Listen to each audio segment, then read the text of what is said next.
तो चलिए आज बात करते हैं प्राचीन भारत के एक ऐसे राजवंश की जिसके बारे में शायद उतना नहीं पढ़ा जाता, शिशुनाग वंश। ये कहानी है एक साम्राज्य के बहुत तेजी से बनने और फिर उतनी ही तेजी से बिखर जाने की। आइए इसे समझते हैं। और ये बात हमारी आज की कहानी पर बिल्कुल फिट बैठती है। मतलब एक राजवंश की गलतियों ने ही दूसरे के लिए एक नए साम्राज्य के लिए रास्ता बनाया। तो शिशुनाग वंश के आने से ठीक पहले मगध में क्या चल रहा था? देखिए, वहां राज था हर्यंक वंश का, लेकिन उनका जो आखिरी राजा था नागदासक, वो कह सकते हैं कि राज परिवार के अंदरूनी लड़ाइयों में ही फंसा रह गया। और जाहिर है, इस लगातार चलने वाले झगड़े से मगध की जनता तंग आ चुकी थी और अब उन्हें एक बदलाव चाहिए था। तो फिर ये शिशुनाग कौन थे? राजा बनने से पहले वो मगध के अमात्य थे। आसान भाषा में कहें तो प्रधानमंत्री। मतलब उनके पास पहले से ही काफी ताकत थी और लोग उन पर भरोसा भी करते थे। अच्छा, अब सवाल ये उठता है कि शिशुनाग सत्ता में आए कैसे? और यहीं पर कहानी मजेदार हो जाती है, क्योंकि इतिहास में हमें इसकी दो अलग अलग वजहें मिलती हैं। एक थ्योरी कहती है कि जनता ने ही नागदासक के खिलाफ बगावत कर दी और अपने प्रिय अमात्य यानी शिशुनाग को राजा चुन लिया। वहीं दूसरी कहानी यह है कि शिशुनाग ने खुद इस विद्रोह को लीड किया और ताकत के दम पर गद्दी हासिल की। सच क्या है, ये तो कहना मुश्किल है ना? खैर, जैसे ही शिशुनाग राजा बने, उन्होंने मगध के जबरदस्त संसाधनों का इस्तेमाल करना शुरू कर दिया। और उनका सबसे पहला और सबसे बड़ा निशाना था मगध का सबसे पुराना दुश्मन। मगध के पास ताकत की कोई कमी थी ही नहीं। देखिए, उनके पास हथियार बनाने के लिए लोहे की खदानें थीं, सेना के लिए जंगलों से लकड़ी और हाथी मिल जाते थे, और सबसे जरूरी, अपनी विशाल सेना का पेट भरने के लिए गंगा के उपजाऊ मैदान थे। शिशुनाग को ये सब विरासत में मिला और उन्होंने इसका पूरा फायदा उठाया। और जानते हैं शिशुनाग की सबसे बड़ी कामयाबी क्या थी? वो थी अवंती साम्राज्य पर आखिरी और निर्णायक जीत। ये वो काम था जो उनसे पहले बिंबिसार और अजातशत्रु जैसे बड़े बड़े राजा भी नहीं कर पाए थे। और ये कोई छोटी मोटी जीत नहीं थी।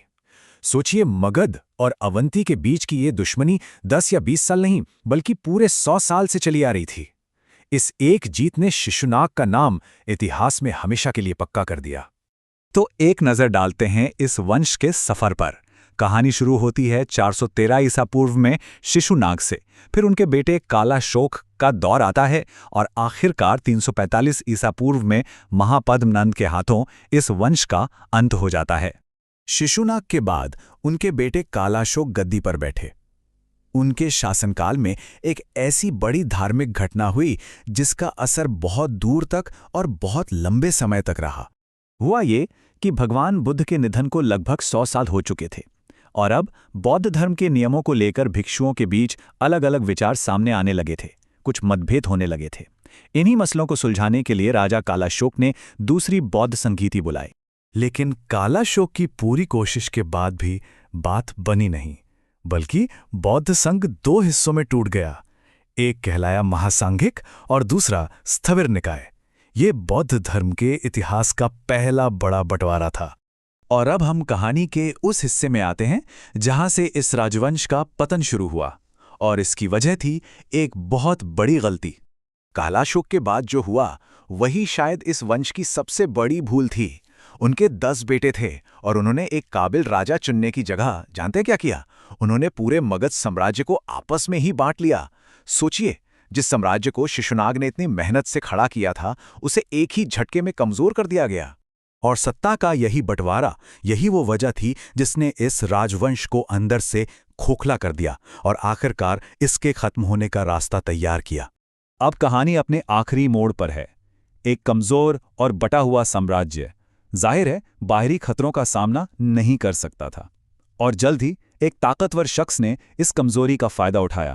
साल था 345 ईसा पूर्व।